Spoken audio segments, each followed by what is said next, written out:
Tonight on The Roast, we examine the likely makeup of the new Senate and explore the demise of Labor. But first, Mark Humphries watched the election this weekend and he made a few loud notes. Tony Abbott has been elected the 28th Prime Minister of Australia, spending his first moments as Prime Minister-elect with his family and this guy.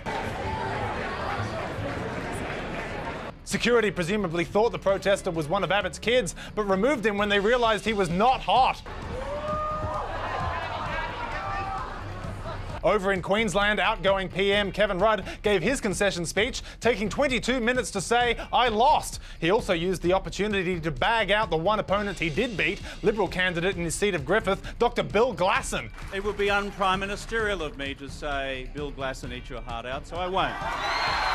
Kevin, from now on, everything you say will be un-prime ministerial. In response, Dr Glasson referred to Kevin Rudd's comments as churlish, sanctimonious, disrespectful and smart-ass. Hey, that's former Prime Minister smart-ass to you, Doctor! And James Diaz, the man who says it best when he says nothing at all, has lost the seat of Greenway to Labor candidate Michelle Rowland. And in true Diaz style, no one's heard from him, with a spokesman for Rowland saying on Sunday that Diaz was still yet to concede and had not called Rowland to congratulate her. To be fair, he has enough trouble remembering 6 points, let alone 8 digits. It's a landline. Anyway, goodbye, James. And Clive Palmer is claiming victory, not just for himself in the seat of Fairfax, but for Tony Abbott. Clive says, without Palmer United's preferences, Tony Abbott would not be Prime Minister. Is that true? Probably not, but who cares? He's only set to become a member of Parliament. WikiLeaks party founder Julian Assange says he and his party will run again, despite losing out to candidates who don't even have a Channel 10 telemovie about them. It's been taken by a party that has less than a third the vote that we had, the Australian Motoring Alliance Party or something. And to add insult to injury, Julian was beaten by a party that doesn't represent his interests. The only time he does any motoring these days is when he rides around the Ecuadorian embassy on one of those tricycles from The Shining. Assange continued, "So what now?" Well, you know, it's now back to the real work. Same goes for the Smokers' Rights Party, who now have to get back to the real work of promoting the benefits of emphysema. So the 2013 federal election is now over. In the words of Wednesday Addams pointing out her cousin, that's it. For The Roast, I'm Mark Humphries. Thanks, Mark. Well, next up tonight, despite votes still being counted, it does appear once again that minor parties will play a key role in the makeup of the new Senate. When the Senate changes over on July 1st next year, it is projected that 33 seats will be held by the Coalition, 25 by Labor and 10 by the Greens, leaving 8 spots for parties that you might not have heard of. So let's have a quick look at a few of the likely new players. First up, David Leyonhjelm of the Liberal Democrats, a cleverly named party in that it is just the names of 2 other bigger parties. Now, Leyonhjelm admits he likely won his seat thanks to his name appearing first on the extreme left of the New South Wales Senate ballot paper, capitalising on the votes of people who are unable to move their pencil to the right. Next up, 2 seats look likely to go to the Palmer United Party, specifically former NRL legend Glenn the Brick with Eyes Lazarus and Jackie the Woman with Eyes Lambie. Thirdly, we have Ricky Muir of the Australian Motoring Enthusiasts Party, whose victory over the Bullet Train for Australia party shows Australia is still not a public transport-minded nation. Muir's party website lists no policies because, in their view, it is not necessary for us to have our own set of policies. However, they do have core values, including mateship, a sense of family and pride in our vehicles, especially the average Australian family's right to modify and restore vehicles based upon their own freedom of expression. So rest assured, when our government is deliberating over military intervention in Syria, at least some of the people responsible for that decision will have a strong position on body kits and custom rims.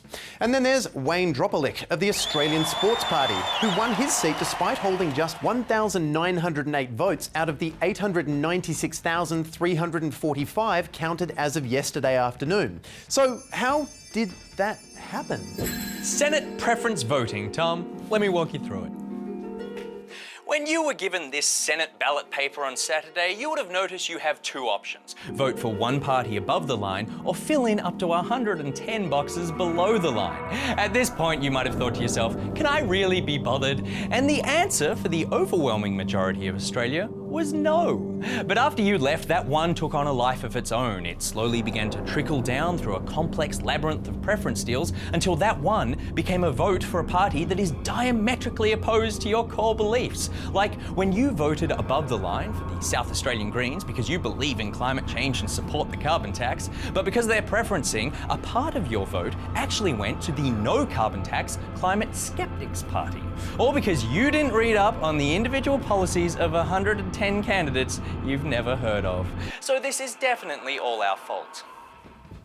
So it's all our fault. Yes, but before we blame ourselves, let's blame the system. It should be easier for your number one to go where it's meant to and stay there. Okay, so how do we do that? Well, we have to bring it to the attention of our elected officials. Right, and how will they change it? In absolutely no way, because it just got them elected. So we're back to where we started before we voted. Oh, heavens no, we're way further behind than that, because now we have the motoring enthusiast party in the Senate.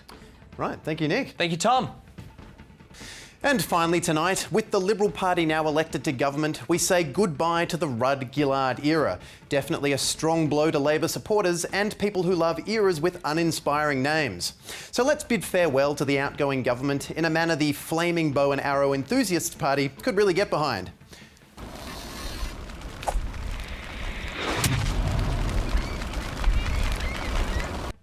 Nailed it. Of course, with Kevin Rudd's departure as Labor leader, the first order of business for the party will be to find its new leader. And for more on that, Jazz Twemlow sent this report from the Labor offices. Will you be running for Labor leader? Labor leader? I'll put you down as a maybe.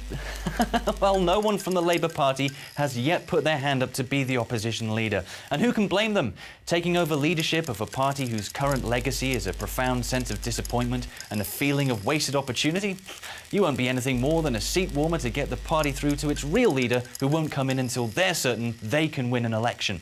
And if you're thinking of comforting yourself with thoughts of enjoying the credit for the NDIS and Gonski reforms, tough. Liberals now get to take the credit for that too.